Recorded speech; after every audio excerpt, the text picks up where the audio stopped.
Пайғамбарымыз Мұхаммед Мұстафа салаллаху алейхи вассалам 50 жастан асқан шағында ол перзенті болды. Қуаныш ішіне сыймай шаттанды, көп шүкір дұғалар жасады.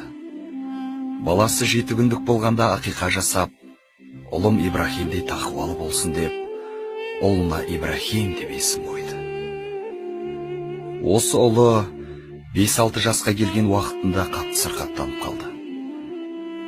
Пайғамбарымыздың салаллаху алейхи вассаламның көңілі болмай, үйінен сыртқа шықпай, тек дұға жасай берді. Я Алла, ұлыма шипа бер. Я Алла, ұлыма шипа бер деп отырған кезде терезеден далаға көз түсті. Баласы Ибрахим соғып далаға асырсап жүгіріп шықты. Пайғамбарымыз салаллаху алейхи вассалам қуанып кетті де, я Алла, өзіңе сансыз шүкірлер болсын, дұғамды қабыл етіпсің деп шүкір дұғасын жасады. Сол сәтте Жебірейіл періште Аллахтан уахи әкеліп, пайғамбарымыздың арқасына басын қойып, жылай бастады. Пайғамбарымыз салаллаху алейхи вассалам, о Жебірейіл, неге жылап жатырсыз? Қияметтің хабары келіп қалды ма деп сұрады. Жебірейіл жылап, жоқ Расулалла, сіз балам сырқатынан айықты деп қатты қуанып жатырсыз. Ұлыңызды қатты жақсы көресіз ғой, иә деді. Пайғамбарымыз, иә Жебірейіл, мен расында да оны қатты жақсы көрем деді. Жебірейіл періште, я Расулалла, менің артымнан кімнің келіп тұрғанын білесіз бе деді. Пайғамбарымыз, кім келді деді. Жебірейіл, менің артымнан жан алушы періште Әзірейіл келіп тұр. Бүгін ұлыңыздың жанын алады. Аллах сізге ешқашан ол перзент бермейді екен. Ұлыңызды сізден кейінгі адамдар пайғамбар деп шатастырып алмас үшін. Бір жүрекке екі махаббатқа орын жоқ. Не үмметіңіздің жанын таңдаңыз, не ұлыңыздың жанын таңдап құрбан етіңіз деді. Пайғамбарымыздың бүкіл өне бойы тітіркеніп кетті. Я Раббым, қартайған шағымда бұл қандай сынақ деп көзінен жас парлап отыра кетті. Жебірейіл де жылап тұрып, я Расулаллах, барлық періштелерге қол көтертіп қойдым. Өзім де дұға жасаймын. Келіңіз дұға жасайық. Ұлыңыз сіз дүниеден қайтқаннан кейін жанын алсын деп дұға қылайық. Аллах қабыл етеді деді. Пайғамбарымыз жылап, ей Жебірейіл, мен ұлымның өмірін сұрағалы жіберген пайғамбар емес едім деді. Үмметім, ей Алла, үмметім деп пайғамбарымыз жылап отыра қалды.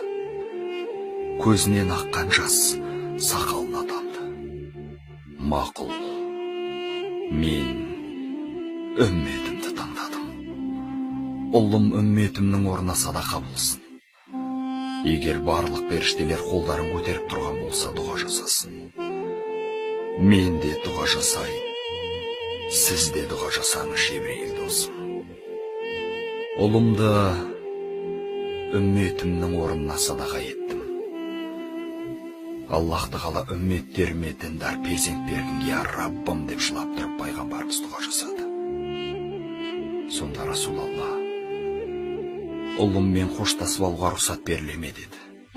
Жебірейіл періште, Әзірейіл періште сізден ұялып кірмей, сіздің рұқсатыңызды күтіп тұр. Расулалла далаға шығып қараса, Ибрахим сахабалардың балаларымен асырсап ойнап жүр екен. Солардың ішінде ең сүйкімді бала өзінің баласы болып көрінді пайғамбарымызға. Расында да көркем мінезді, ең әдепті бала еді. Расулалла баласына ұзақ қарап тұрды да, ей көзімнің нұры болған ұлым, бері келіңіз деді. Баласы жүгіріп келді. Ұлының басынан сипап тұрып, Расулалла, сіз сапарға баратын болып тұрсыз деді. Олай болса, мен жаңа киімдерімді киіп алайын деді. Расулалла жылап тұрып, жоқ, киім керек болмайтын, дүниені қажет етпейтін жаққа кетуіңіз керек болып тұр. Үйімізге бір мейман келіп тұр. Сол мейманды зират етіп шығыңыз деді. Ибрахим әкесі сияқты зейінді бала еді. Дереу түсінде де қолындағы жаңғақты көрсетіп: «Мынаны балалардан аманат қалып едім. Осыны қайтарып беріп келейінші» деді. Пайғамбарымыз: «Я Раббым, осындай аманатым бар деп тұр, қайтарып берсінші» деді. Олы барып жаңғақты балаларға қайтарып беріп, барлық балалармен қоштасып шықты.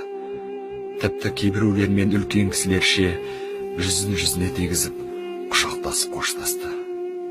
Жебірейіл періште тоқтамай жылап тұрды. «Я Расулаллах, келіңізші дұға қылайық» деп. Пайғамбарымыз ұлына қарап тұрды да: «Ұлы келіп, я Китай, кәне бастаңыз. Сіз ата-ана жайында маған көп деген хадистер айтқансыз. Сіздің алдыңызға түсіп жүрсем, құрметсіздік болады» деді. Бұл сөз Расулаллахтың өзегін одан сайын өртеп кетті. «Я Аллах, парасатты ұлым бар еді» деп жылай бастады. Жолда бала сахабалармен қоштасты. Тіпті Әбу Бәкір Сыдықты құшақтап та жатты. Олар түсінбей, неге Расулаллах жылап жатыр деп қалысты. Үйге кірген кезде бала Әзірейілді көріп: «Әкетай, бұл мейман кім? Мен оған қарасам қорқам» деді. Расулаллах: «Қорықпаңыз. Бұл мейман сондай, әкеден баланы ажыратады. Бұл өмірдің қысқа әрі құнды емес екенін көрсетеді. Қабірстанды көркейтеді» деді. Сол сәтте баласының басына ауру келді.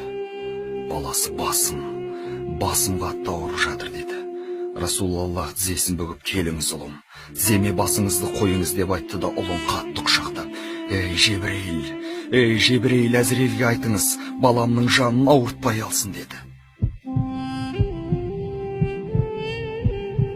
Жебірейіл де жылап тұрды. Баласы әкесіне күлімсіреп бір қарады да жан тапсырды. Расулаллах өзінің ұлының мәйітін өзі жуды, өзі кебіндеп, өзі жерлеп болды да жылап жіберді. Сахабалар: «Я Расулаллах, өзіңіз қайтарған нәрсені өзіңіз жасайсыз ба?» деді. Сонда Расулаллах саллаллаху алейхи уассалам: «Сіздер бүгінгі оқиғадан хабарларың жоқ. Егер бұл оқиға басқа бір адамның басына түскенде шыдап тұра алмас еді» деді. «Егер ұлым сіздердің балаларың болғанда, қазір орталарыңызда ойнап жүрген болар еді. Міне сондықтан пайғамбарымыздың аты аталған кезде міндетті түрде салаллаху алейхи уассалам деп салауат айтуды ұмытпаңыздар».